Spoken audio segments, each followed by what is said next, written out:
Welcome to the Genealogy Gems TV channel and to this special video version of the Genealogy Gems podcast, which brings you genealogy online all the time. I'm your host, Louise Cooke.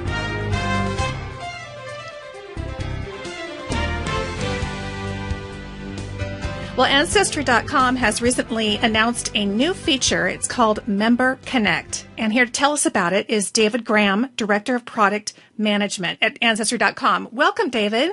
Thanks very much. It's great to join you. The next step happens in the member tree area. So this is for individuals who have a tree hosted on their site that they're building with us. And so this is specific to that area. In the new design of the profile page for individuals in your tree, there's a tab called Member Connect here. And in that, there's really three specific areas. And I'm going to actually go in backwards order because it makes a little bit more sense how the pieces play together.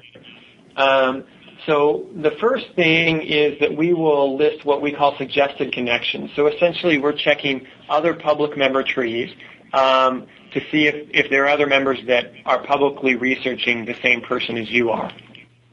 If they are, we will list each of them here on this page, and we'll also highlight which information in their tree is something you don't have, that's what's labeled new, or is different than something you have, and that's labeled conflicting. We'll also list any attached records they have from us as sources. So you can really evaluate first, is this really a good match for my ancestor or the person in my tree? And secondly, do I trust their research? Is this somebody that I'd like to connect with or not? And you can also see who the user is, and this is a test account, so it's an unusual name, but you can click and see information about their profile. And so you can learn about both the tree that we're matching on and the member.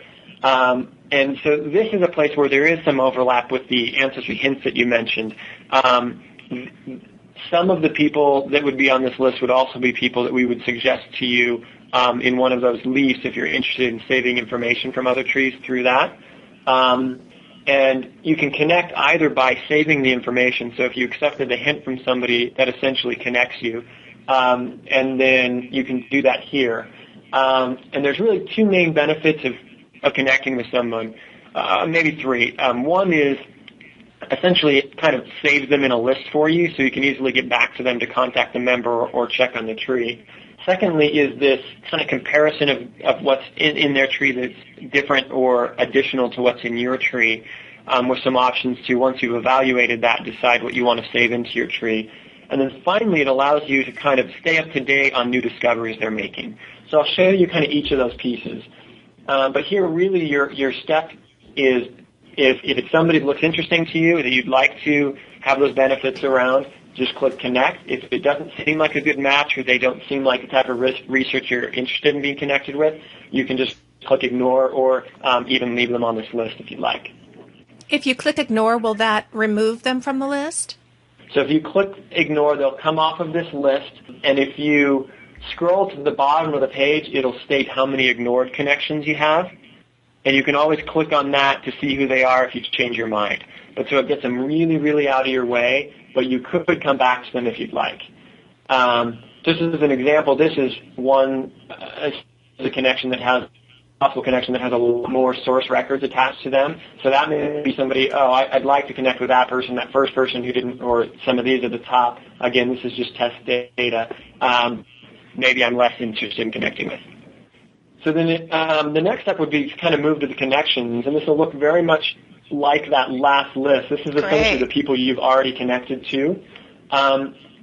And the real difference here is this new and conflicting, which again, the conflicting means it doesn't match exactly what you have, but you have kind of that same information, and new is you don't have that information at all. Here you can do something with this information if you're so inclined. So, for example, again, this is test data, so we can see a lot of different alternatives here. This new example, I could click on this, and it gives me a few different options. I could save that to my tree. If I've looked at it closely enough and think that it's valid, I could save it into my tree. I could also click through to this other member's tree and see it in context in their tree. Or if I say, I never heard about those doors. There's no source record for this. I'm not that interested. You could click ignore, and then it would take that labeling off so that we don't kind of bother you about it anymore. For conflicting information, you kind of have the same options. If you choose to update your tree, there's a few advanced options for you here that are more kind of robust for the conflicting information. So if you already have, in this instance, a birth event in your tree, we want to make sure nothing changes in your tree that you don't for sure want to change. So by default, nothing will be selected. It's just going to show what you have in your tree here, and we're not going to change anything. It's for you to decide what and how you change something. So you might say, okay, I didn't have Boone in the location, and you could check that here, and then it would update your tree. If you want it to look a little different, you can still edit it here, and you could say United States, if that's your preferred method for listing that location. Additionally, a lot of times you may say, well, that's interesting. I want to dig into that one a little bit more and keep track of it, but I'm not yet ready to change anything in my tree. So then you have this added checkbox here for adding it as an alternate birth event. Some of our events are kind of alternates. It's just additional data points that you could bring in. But either way, you could add this as something new without changing what you already had. And so here it's going to leave my birth information exactly as it is, and then simply add an alternate with this information. If this person had source records associated to it, that would be listed here, and you could save that in as well. And actually, I'll just show you a quick example of one of those.